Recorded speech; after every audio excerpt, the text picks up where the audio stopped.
Hello everyone, and welcome back to our channel. In this video, we'll look into the top 10 most dangerous serial killers of all time. Are you ready? Let's count down. Number 10. Ian Brady and Myra Hindley. Ian Brady and Myra Hindley were British serial killers who raped and murdered 5 children. Myra, a high school dropout, met Ian, a store clerk, in 1961. She fell completely in love with him and gave herself over to his total control. Ian decided to test her feelings by asking her to help him commit the perfect murder. Love can make people do strange things, right? On July 12, 1963, they set out to find a victim.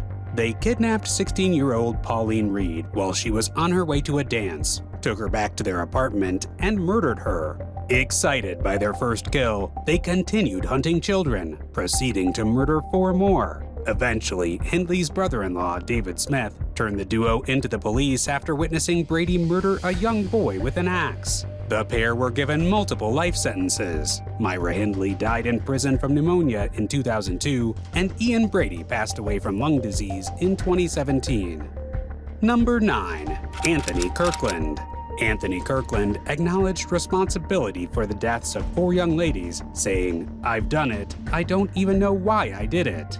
Born in 1968 in Fort Campbell, Kentucky, Kirkland earned the moniker of an American monster for chilling reasons. At the age of 21, Kirkland murdered his girlfriend Loyola Douglas, who had refused his sexual advances. To conceal the crime, he set her body on fire. Kirkland was arrested and pled guilty to voluntary manslaughter, receiving a 10 to 25-year prison sentence. Labeled a monster, he faced disciplinary measures in prison, enduring solitary confinement 21 times. After serving 18 years, he was released, but prison had taken a severe toll on Kirkland's mental state. Once out of prison, he went on a killing spree. Between 2006 and 2009, Kirkland sexually abused and killed 4 women. He mutilated and burned their bodies to eliminate evidence. However, after Kirkland murdered his 4th victim, Esme Kenny, he was arrested near the crime scene with her watch and iPod in his possession. He was convicted of murder in 2018 and sentenced to death. At present, he is incarcerated on death row. Number 8. Robert Black. When interviewed by a forensic psychologist in prison, Scottish serial killer Robert Black compared himself to an actor starring in a play when describing his sexual abuse, torture, and murder of 4 schoolgirls between 1981 and 1986. Black's first encounter with the law occurred in 1963, after 2 of his neighbors complained that he had touched their children inappropriately. He was sent to a rehabilitation center for 6 months, but that didn't curb his dark desires. Black started watching child pornography, which only fueled his obsession with young girls. Then, on August 12, 1981, Black spotted 9-year-old Jennifer Cardy riding her brand new bike to a friend's house. He kidnapped her, sexually assaulted her, strangled her, and then dumped her body into a dam 16 miles away. Black then went on a murder spree, molesting and killing 3 more young girls, sparking an intense manhunt across the UK. Black was finally caught in 1990 when he tried to abduct a little girl named Teresa Thornhill. Luckily, a neighbor, David Herkey, saw Black trying to coax Teresa into a van and called the police. Incredibly, when the local policeman located and searched the van, he found his own daughter, gagged, bound, hooded, and zipped into a sleeping bag in the back. Black had already molested her and was planning to kill her and dump the body. Black was sentenced to life in prison, where he died of a heart attack in 2016. Number 7. Dennis Nilsen. Dennis Nilsen, also known as the British Dahmer, was born in Scotland in 1945. Like Jeffrey Dahmer, Nilsen was a serial killer and cannibal, but he operated in London. Nilsen's terrible acts began in 1974, when he invited a 14-year-old boy to his apartment for drinks. After they fell asleep, Dennis didn't want the boy to leave, so he murdered him. From there, Nilsen continued to sexually abuse and kill more teenage boys. He kept the bodies under the floor of his apartment and would lay next to them when he missed them.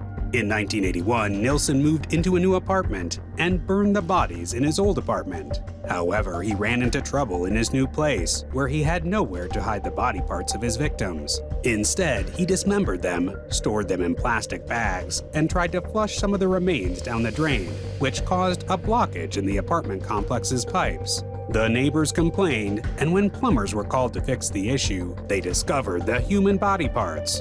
The police investigated, traced the evidence back to Nilsen's apartment, and arrested him. He was given a life sentence and passed away in 2018 at the age of 72 due to health issues.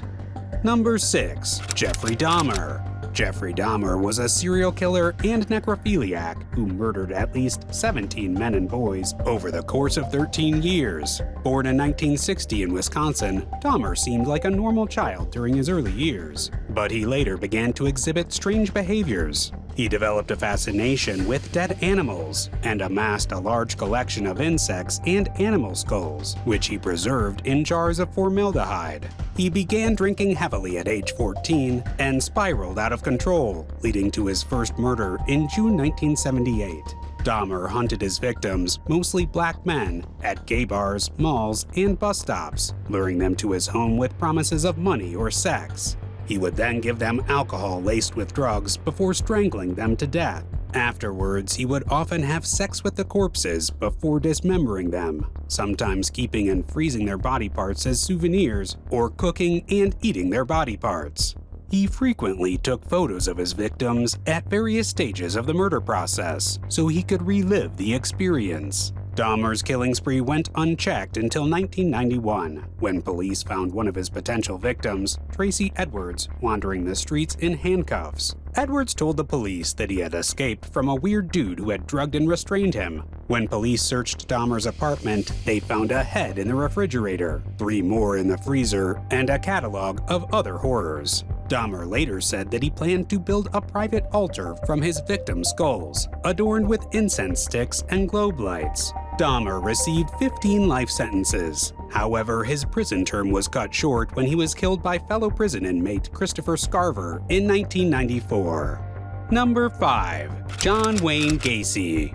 If you're scared of clowns, John Wayne Gacy might be a reason why. Born in 1942 in Chicago, Gacy endured a terrible childhood that included beatings from his alcoholic father and sexual abuse. However, he initially overcame these challenges and became a successful businessman, contractor, politician, husband, and father. Gacy was a member of a Chicago-area Jolly Joker Clown Club and frequently performed at children's parties and charity fundraisers. But then, in 1968, his dark side emerged. Gacy was convicted of sexually assaulting a young boy and received a 10-year prison sentence. His wife divorced him and took their children. Surprisingly, Gacy only served 18 months before being let out on parole, but his stint in prison seemed to embolden him. Gacy committed his first known murder in January 1972. After luring 16-year-old Timothy McCoy to his house for sex, Gacy stabbed McCoy to death after mistakenly thinking that McCoy was planning to kill him. Gacy discovered that killing McCoy gave him the ultimate thrill and sexual gratification, and he wanted more. He began inviting young boys to his apartment, pretending he had construction work for them. Once inside, he would sexually abuse, torture, and strangle them to death. He buried many of his victims beneath the floor of his cellar until he ran out of space and began dumping the bodies in the Des Moines River. All the while, he tried to maintain the appearance of a successful businessman, but his crimes began to catch up with him. He was questioned several times by police, but was never arrested. Finally, in 1978, Gacy's luck ran out, and he was arrested for the murder of 15-year-old Robert Pius. The forensic team discovered the body parts of more than 10 different boys buried in Gacy's basement. Initially, Gacy adamantly denied any knowledge of the bodies, but eventually confessed to 30 murders. He was ultimately sentenced to death in 1980. He spent 14 years on death row before being executed in 1994 by lethal injection.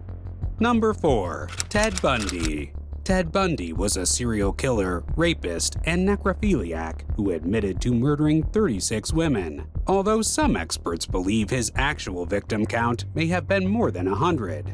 His first known murder victim was a University of Washington student, Linda Ann Healy, in February 1974. He committed at least 7 more murders that spring and summer, often tricking women into helping him by pretending to be injured and then abducting them. Then, in May 1975, Bundy took his first confessed child victim, a 12-year-old girl named Lynette Dawn Culver. He lured her into his car by offering to give her a ride home. Instead, he took her to his hotel, where he raped her and drowned her in the hotel bathtub. He then dumped her body in a river. This killing became an archetype for his subsequent murders. What set Bundy apart from most other serial killers was his charm, intelligence, and good looks. He graduated with distinction from the University of Washington and then attended law school at the University of Utah. He was also able to maintain serious relationships with some women while simultaneously murdering others. He had a 6-year relationship with Elizabeth Klopfer, who eventually discovered his crimes and turned him into the police. During his trial, his charm and good looks made him something of a celebrity. He was convicted of his crimes and received 3 separate death sentences. He was executed in 1989. Number 3. Luis Alfredo Garavito. Luis Alfredo Garavito is a Colombian serial killer born in 1957. When Garavito was a child, his father abused him and his mother was unfaithful. As he got older, he developed a strange attraction to young boys on the streets of Colombia who were poor or orphaned. He pretended to offer them money, food, and clothes, but instead he took them into the woods where he would molest, torture, and murder them. Garavito was an alcoholic and always left a bottle of liquor at the gravesites of his victims. In April 1999, he kidnapped a 12-year-old boy named John Ivan Sabalgo. Garavito took him into the woods and tied him up, but another boy saw what was happening, reported the incident to the police, and Garavito was arrested. After being interrogated for 18 hours, he confessed to killing 80 boys. Further investigation showed that he had molested and murdered 140 boys, burying 36 of them in the same place. Garavito was sentenced to 1,853 years in prison, the longest sentence in Colombia's history. However, because of a law that limits prison sentences, his sentence was reduced to just 22 years. In 2021, a Colombian judge denied his request for release, but as there is no life without parole or the death penalty in Colombia, it is very likely that Garavito will eventually be released. Number 2. Albert Fish. Albert Fish was born in 1870 in Washington, D.C., but unfortunately, severe mental health disorders plagued his family. When he was very young, his father died, and his mother placed him in an orphanage, where he endured physical and sexual abuse. In 1890, when Fish was 20 years old, he moved to New York City, where he became a prostitute and began raping underage boys. 8 years later, he married Anna Mary Hoffman, and the couple had 6 children. During this time, he continued abusing young boys and became obsessed with sexual mutilation. Fish began engaging in self-abuse by inserting needles and nails into his abdomen and groin. Finally, in 1917, Fish's wife left him, and he was consumed by his mental illness. He experienced hallucinations and believed that the Apostle John was giving him direct orders. One of his most heinous crimes occurred in 1928 when he murdered, cooked, and consumed Grace Budd, an 8-year-old girl. In a twisted act, Albert composed a sadistic letter to the girl's mother, explaining in explicit detail the tortuous fate he had inflicted upon the innocent child. When the letter was traced back to him, Albert showed no remorse for his actions. He claimed to have as many as 100 victims, and a child victim in every state. Ultimately, he was convicted of Grace Budd's murder and was executed via the electric chair in 1936. Number 1. Javid Iqbal Mughal. Despite being born into a life of luxury, Javid Iqbal had a dark, sinister side that led to him becoming a serial killer of young children. Born in 1961 in Lahore, Pakistan, Iqbal worked in a steel recasting business while living in a villa purchased by his father. Shockingly, Iqbal was the one who turned himself into the police when he sent them a letter confessing to the rape and murder of 100 young Pakistani boys.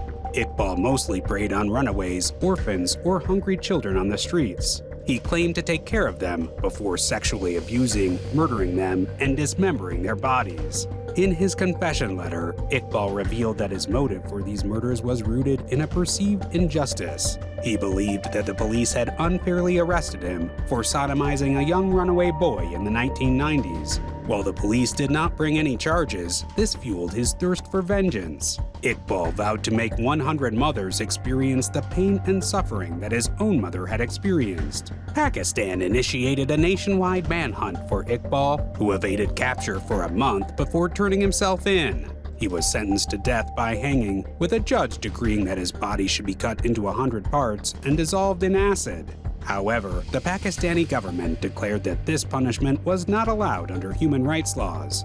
Justice was never fully served, however, as Iqbal was found dead in his jail cell in 2001. While the evidence suggested murder, his death was officially ruled as a suicide. Thank you for watching. Do you agree with our top 10 list? Let us know in the comments section which serial killer you think is the most dangerous. Don't forget to like, subscribe, and ring the bell for notification to stay updated for more videos.